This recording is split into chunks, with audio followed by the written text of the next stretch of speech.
Have you ever noticed how silence makes people nervous, not because they don't understand you, but because they can no longer control you? You stop explaining, you stop defending, you stop reacting, and suddenly they feel powerless because your silence is not absence, it's presence sharpened to a blade. It's the moment the storm stops, not because it passed, but because something inside you chose not to scream. The truth, people aren't afraid when you yell. They're afraid when you smile and say nothing, when you stop arguing, stop proving, stop chasing. Because the day you choose silence is the day you stop playing by their rules. And that's when you become dangerous.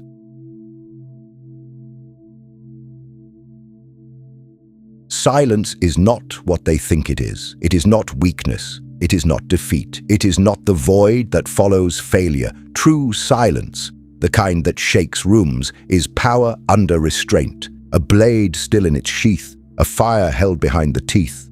Rollo May, the father of existential psychology, taught that real power comes not from control over others, but from the mastery of one's own being, especially when that mastery involves restraint. To choose silence in a world addicted to noise is not retreat, it's ascension. Most people talk to be accepted, not to be understood. They perform with words, they explain, soften, negotiate, plead, just to be allowed in the room.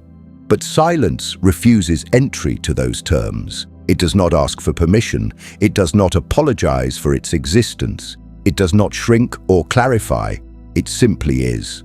And that's why it unnerves people. Because silence removes the script. It leaves them with nothing to push against, so they push inward.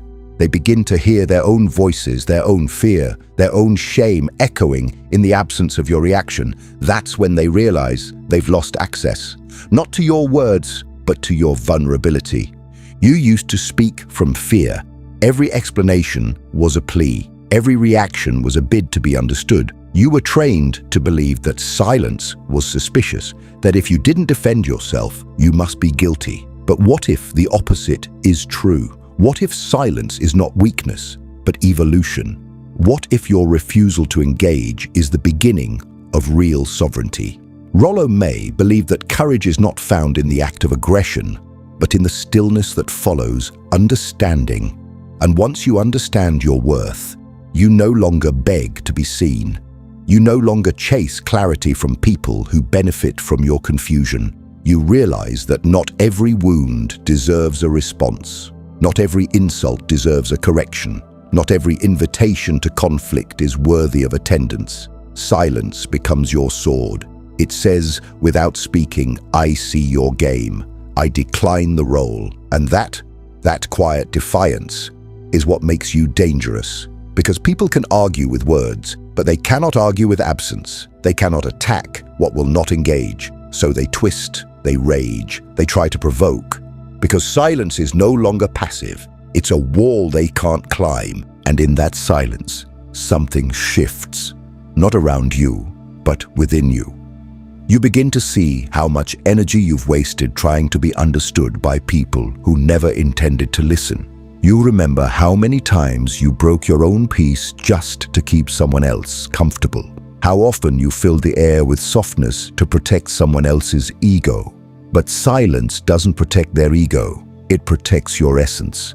And that essence is no longer up for public consumption. Rollo May said the self is not found in loud declarations, but in quiet authenticity. Silence is your declaration now, not of submission, but of clarity, of separation, of earned stillness. The moment you stop responding, you stop leaking. You stop bleeding out your energy to those who feed on your reaction. You stop trying to fix the image of yourself in someone else's mirror, and that's when they feel it. The absence of your performance, the distance in your stillness, the threat in your peace. Because when you're silent, they can no longer mold you, and when they can't mold you, they fear you. In the next section, we'll explore how silence reclaims the battlefield, and why choosing not to fight is the most strategic move in psychological warfare.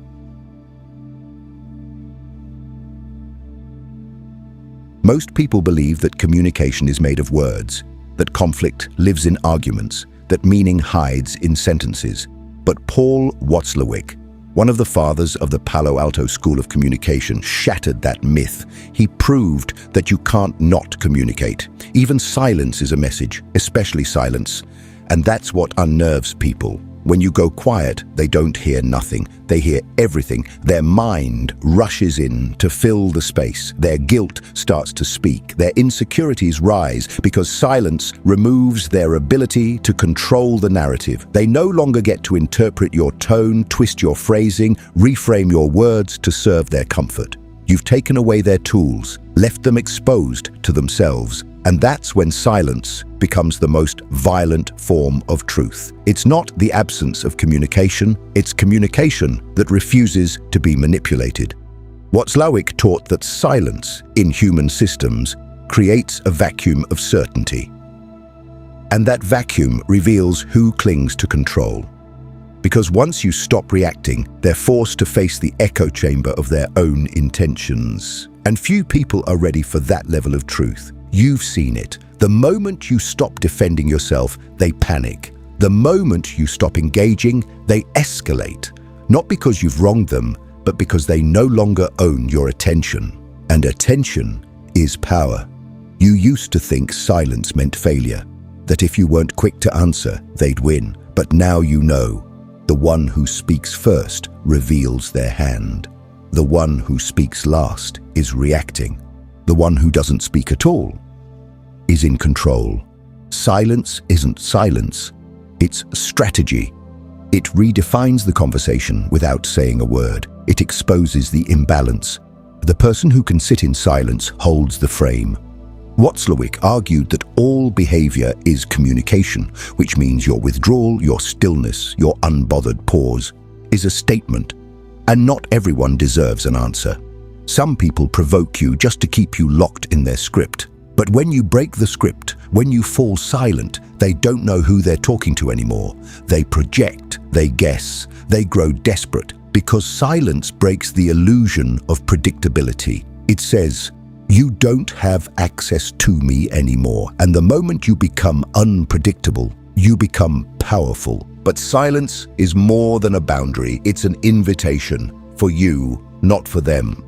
An invitation to see how many of your responses were rooted in survival, not self-expression. To see how much of your voice was molded by the need to be understood instead of the desire to speak truth. When you choose silence, you stop reacting to the external world and start responding to the internal one. You step back not to punish, but to protect, to conserve, to observe. You begin to watch how they respond when you're no longer feeding the dynamic, and you begin to notice who tries to provoke you back into it. Watzlawick wrote that most people don't want communication. They want confirmation. They want their view of the world mirrored back at them.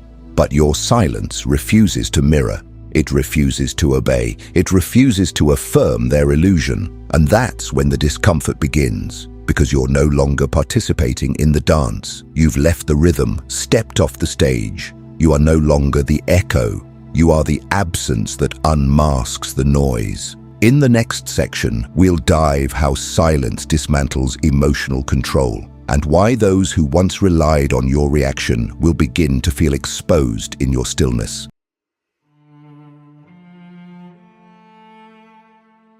Some people don't connect with you. They extract from you. You weren't loved. You were used as a mirror, polished to reflect a version of them they could admire. At first, it felt like closeness, like you were finally needed, seen, important. But slowly, you realized that nothing about the connection was mutual. They never asked how you felt unless it served the storyline, never heard you unless you were praising them. They leaned on you not for love, but for image. Heinz Kohut, founder of self-psychology, warned us about this hunger. He called it a self-object need, a psychological dependency where fragile egos build their identity through the emotional labor of others. These people don't have a grounded self. They assemble one from reflections, and when you withdraw, when you fall silent, you don't just frustrate them, you shatter their scaffolding, because your silence isn't just stillness. It's the collapse of the mirror they thought they owned, and that's what makes it dangerous. not because it wounds, but because it reveals they were never whole without your reaction. You were trained to feel guilt for going quiet, to believe that your presence must be maintained even at the cost of your peace. You thought that withdrawing was cruel, that disengaging made you cold. But Kohut showed us the truth. It's not silence that wounds. It's dependency that demands constant echo. You weren't cruel for stepping back. You were exhausted. You were invisible inside a performance that kept someone else upright. You held space for their stories, their validation, their triumphs. But where were yours? Where was the space for your silence, your stillness, your non-performance? When you chose not to respond, not to affirm, not to rescue, they said you changed, but you didn't change. You returned. You reclaimed the breath they taught you to suppress, and suddenly their power faded. Not because you attacked, but because you stopped reflecting. Kohut explained that narcissistic systems collapse not from confrontation, but from the quiet removal of the person they depended on. And that's what you did, without screaming, without explanation, just silence. And that silence didn't just break a bond, it broke a spell. And still, a part of you aches. You wonder if you were too harsh, if your silence was abandonment, but it wasn't. It was survival. And now, something is awakening, not in them, but in you. You've started to see how often your identity was shaped by how well you could mirror others, how often your voice bent to protect someone else's sense of self. And now, in the quiet, there's space. Space to hear your own tone. Space to witness yourself without the pressure to reflect anything back. Kohut believed that a healthy self emerges not through being needed, but through being known. And finally, you are knowing yourself. Not as a reaction, not as a role, but as a presence that does not require applause to be real. Your silence is not a wall, it is a return, and the ones who only saw themselves in you will call it betrayal. But the truth? You've simply chosen not to vanish anymore. Next, we'll uncover how your silence begins to rewire your sense of self, not as a reaction to others, but as a presence that no longer needs to be witnessed to be real.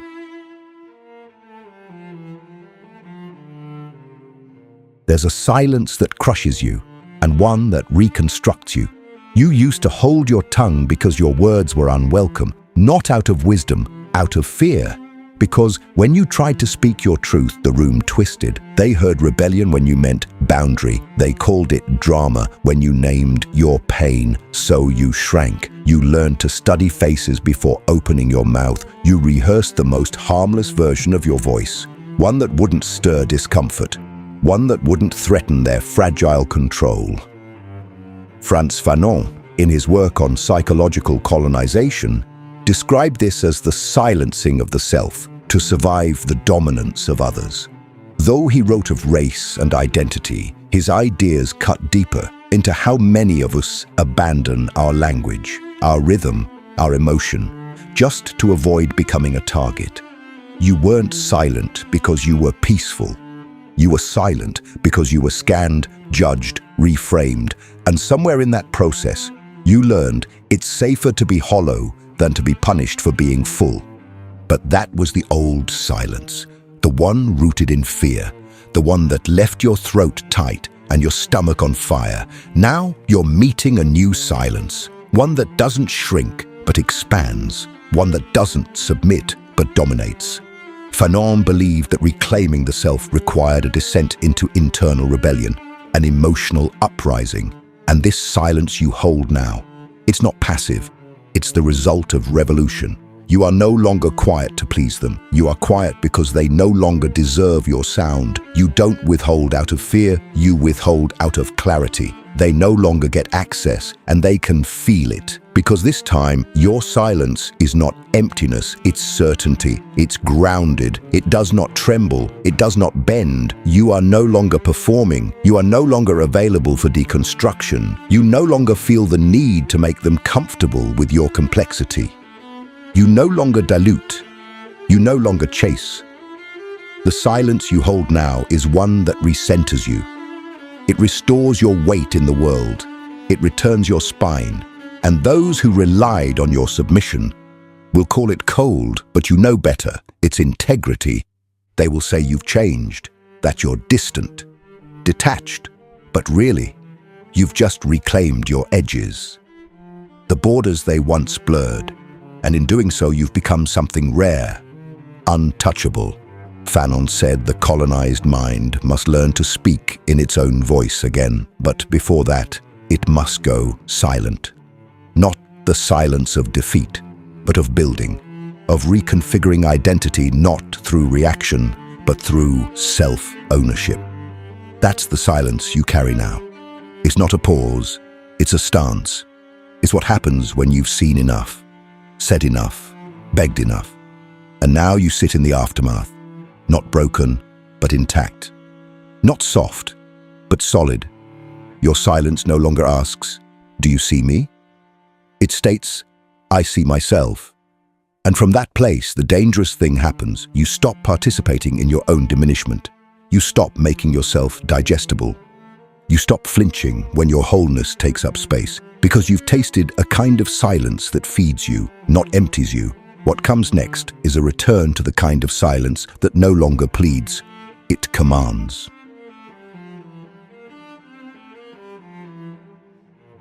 Not all silence is exile. Some silence is sanctuary. You reach a point where the absence of noise is no longer painful.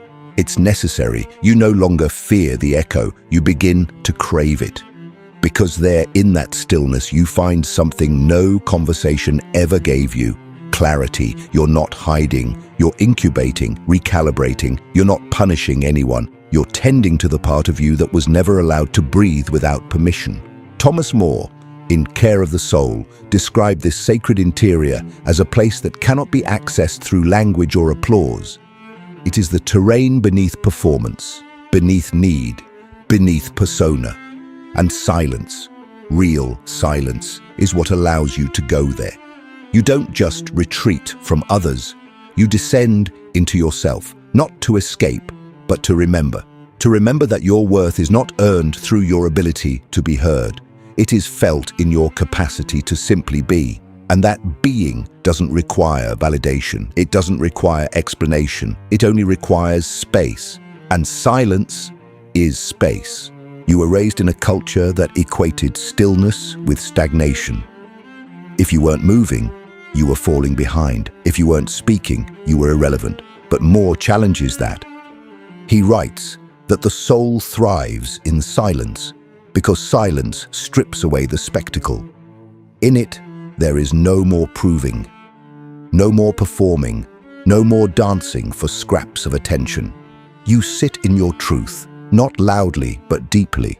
You don't owe anyone your process. You don't need to narrate your healing for it to be real. And the longer you stay in that sacred quiet, the more you realize you were never broken. You were just overexposed. You had too many voices inside your head, too many eyes on your becoming. Silence peels them all away. It becomes the soil where new roots can form, away from judgment, away from distortion. It is in this solitude that you begin to reclaim your intuition, the part of you that whispers, not screams, the part that knows without proof. And in a world obsessed with volume, choosing to hear your own softness is an act of radical self-loyalty. But this silence, this rich, sovereign silence, is not easy to reach. It requires you to let go of the illusion that connection always means proximity, that speaking is always strength, that availability is always virtue. You begin to see the price you paid for being endlessly reachable, for filling every void with words. More reminds us that the soul does not grow under fluorescent lights. It grows in shadow, in solitude, in silence that is not empty, but fertile. And now, you're learning to dwell there without panic. You're learning to resist the urge to prove you're okay by narrating every insight. You're learning to stay with yourself, even when the world goes quiet. And in doing so, you become untouchable. Not because you've built walls, but because you've built roots, deep invisible, sacred. Your silence is no longer a reaction. It's no longer a defense. It's a state of being, a home, a throne. We now move toward the moment where silence no longer isolates you. It unites you with yourself. There is a silence that hides, the one you once used to survive. But then there is a silence that arrives. It doesn't crawl from fear or shame. It emerges sovereign, the silence that no longer pleads to be understood, the one that no longer begs for translation. It doesn't wrap its sharpness in softness. It doesn't shrink for their comfort. This silence radiates. It is not empty. It is not hollow. It is the final shape of self-possession. Clarissa Pinkola Estes, author of Women Who Run with the Wolves, teaches that when a woman stops speaking, it's not because she's disappeared. It's because she's listening to something deeper. This silence is instinctual. It is not passive. It is ritual. It comes after the storm, after the collapse, after the shedding of every false self. It comes when you finally understand that no one is coming to rescue you, and more importantly, no one gets to explain you anymore. You sit, not because you're unsure, but because certainty has made you still. You are no longer dancing to be chosen. You are no longer explaining to be accepted. You are the ending of your old noise and the beginning of your final voice.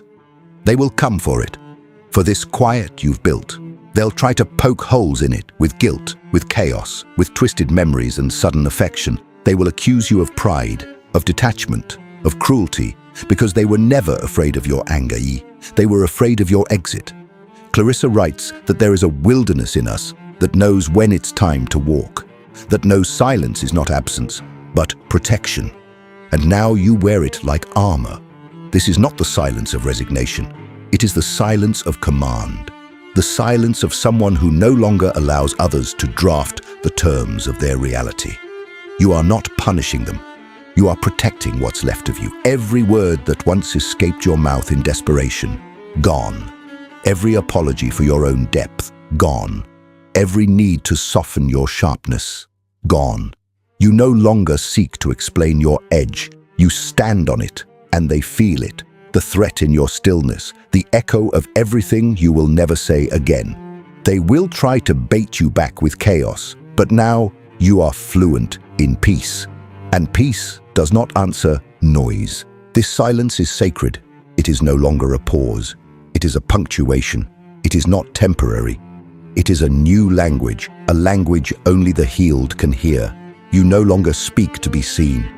You are seen by your own reflection. You no longer bleed to be held. You are held by your own stillness. Clarissa reminds us that the wild soul doesn't roar to be heard. It disappears into the trees and returns changed. That's who you are now, untraceable to those who only recognized you through your pain, untouchable to those who once drank your voice like water. You've returned from the fire, fluent in silence, not as a weapon, but as a declaration, a monument to everything you had to bury just to survive. You have become the stillness that shakes foundations. And now nothing speaks louder than the silence you wear like armor. If this silence spoke to something in you, let it echo. Subscribe for more truths you won't hear anywhere else. Not because you need more noise, but because sometimes the most powerful thing is knowing you're not the only one who stopped explaining.